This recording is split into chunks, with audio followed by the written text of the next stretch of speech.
디멘전 투자자문 투자부문 송재경 대표와 이야기 나눠보겠습니다. 대표님 어서 오세요. 안녕하세요. 자, 밤사이 JP모건과 시티그룹, 블랙록 같은 대형 은행, 금융사 실적 발표를 시작으로 이제 본격적인 2분기 어닝 시즌이 포문을 열게 됩니다. 금융주와 은행주는 사실 경제 바로미터를 확인해 볼 수 있는 기업의 실적이기도 한데요. 이번 실적 좀 어떻게 보셨고 어떤 관점에서 투자 인사이트를 얻어볼 수 있을지 좀 조언을 해주신다면요. 항상 최근 2, 3년 동안 그랬지만 실적은 잘 나와도 그다음 번에 전망이 어떻게 나오느냐, 가이던스가 어떻게 나오냐가 결국은 주가를 많이 갈랐다 이렇게 맞아요. 봐야 될 것 같은데요. 이번에는 특별히 또 그 은행주 내에서도 좀 희비가 많이 엇갈렸습니다. 말씀 주신 대로 JP모건, 시티 같은 경우는 뭐 역대급 실적도 냈지만 상대적으로는 그다음 하반기 전망에 대해서 비교적 괜찮은, 뭐 그렇게까지 나쁘진 않았는데 이번에 사실은 좀 걱정스럽게 나왔던 것이 뭐냐면 웰스파고입니다. 이제 이거 왜냐면 JP모건 시티하고 웰스파고 가장 큰 차이는 뭐냐면 결국은 그 회사의 매출이 어디에 의존을 많이 하냐는데 미국 내에 의존이 많은 은행이 웰스파코라는 거죠. 그러다 보니까 JP모건이나 이제 시티 같은 거는 전 세계를 상대로 이제 장사를 하다 보니까 네. 상대적으로는 좀 분산이 돼 있고 또 달러도 약세다 보니까 거기에 대한 플러스도 있고 뭐 이런데 웰스파고는 아무래도 이제 그 소위 이제 미국 내에서 매출이 많이 나오다 보는데 하반기에 대한 전망 자체를 상당히 좀 상대적으로 보수적으로 발표를 하면서 야 이게 웰스파고가 얘기하는 거 보니까 하반기에 경기가 둔화되는 거 아니냐 이런 이제 걱정이 나올 수밖에 없는 상황이고요.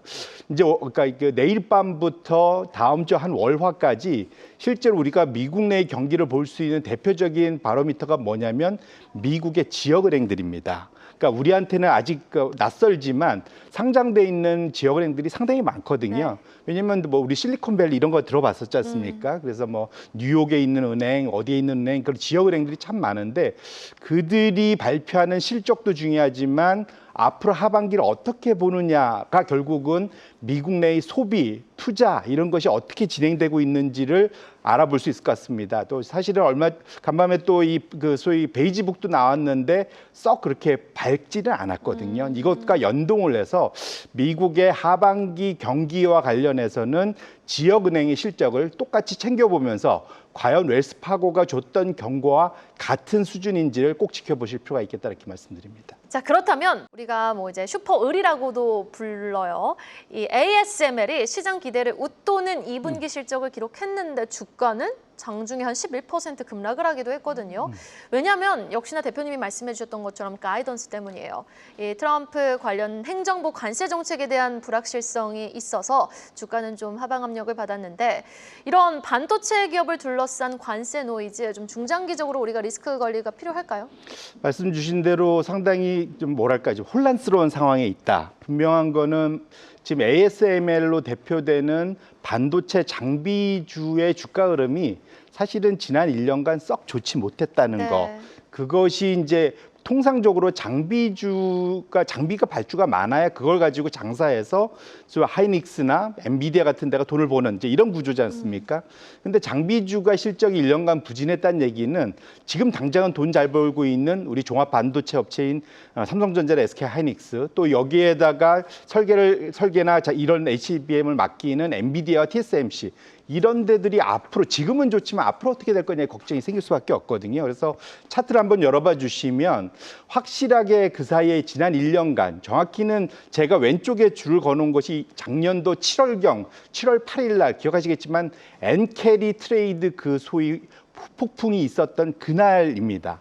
그 이후부터 사실은 반도체 장비주는 ASML도 그랬고 우리나라의 AI 반도체 소부장 기업들 그 ETF입니다.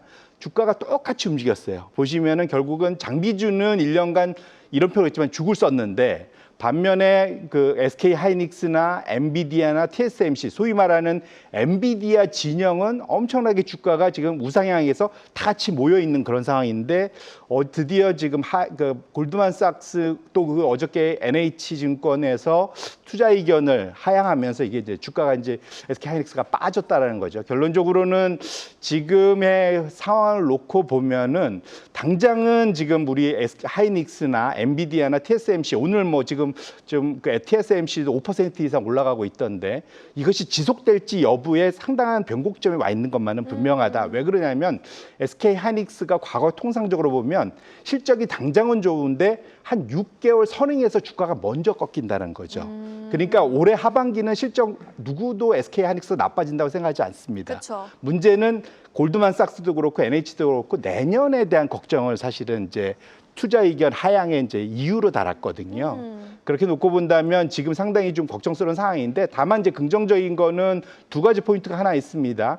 대만의 AI 서버 제조하는 회사들이 매달 실적을 발표하거든요. 상당히 지금 올해 들어와서 40%나 성장을 하고 있어요. 매달. 그러니까 네. 작년에 10% 성장인데 올해 40%니까 어마어마한 거죠, 사실은. 이것이 앞으로 하반기도 될지, 다만 걱정은 관세 때문에 땡겨서 혹시 이번에 지금 상반기가 좋았다면 하반기는 확 꺾일 수도 있겠죠. 그래서 대만의 AI 서버 제조업체들의 하반기 실적 미리미리 체크해 보실 필요가 있을 것 같고요. 두 번째로는 엔비디아가 중국향 소위 이제 조금 그러니까 저엔드 소위 칩을 수출할 수 있게 돼 있지 않습니까? 이것이 이러한 판도를 좀 다시 되돌려 놓을 수 있는지 이 두 가지 포인트가 SK 하이닉스 주가가 다시 갈 수 있는지 여부를 판결할 수 있겠다. 이렇게 말씀드리겠습니다. 그러면 대표님의 의견이 좀 궁금한데 세 개의 지금 관전 포인트를 보고 하반기 하이닉스의 대응 전략을 짜도 재정비해도 늦지 않다라는 말씀으로 저는 해석이 되는데 그렇다면 지금 맥쿼리에서 이 지주 전만 해도 분위기가 완전 달랐잖아요. 2027년에 하이닉스 영업이익 90조 기록할 거고 뭐 엔비디아도 지금 인류 역사상 최초로 4조 달러 시총 사이즈를 자랑하는 기업이 돼서 최대 수혜는 하이닉스다라고 입을 모아 말하다가 2주 뒤에 이렇게 됐단 말이죠. 그러면 일단 조정시 담아보는 게 기회 아닐까요? 아니면 그래도 지켜봐야 되는 겁니까? 말씀 주신 대로 조정되면은 아직은 실적이 좋기 때문에 충분히 이제 버틸 수 있는 여력이 있다라고 봐야 될 것 같고요. 제가 그 포인트가 뭐냐면 내년도에 대한 걱정이 해소될 수 있는 게 뭐냐? 대만 AI 서버 제조업체들이 이 속도로 하반기도 간다면 내년도 상당히 좋을 수 있다라는 기대를 해볼 수 있다라는 거고요.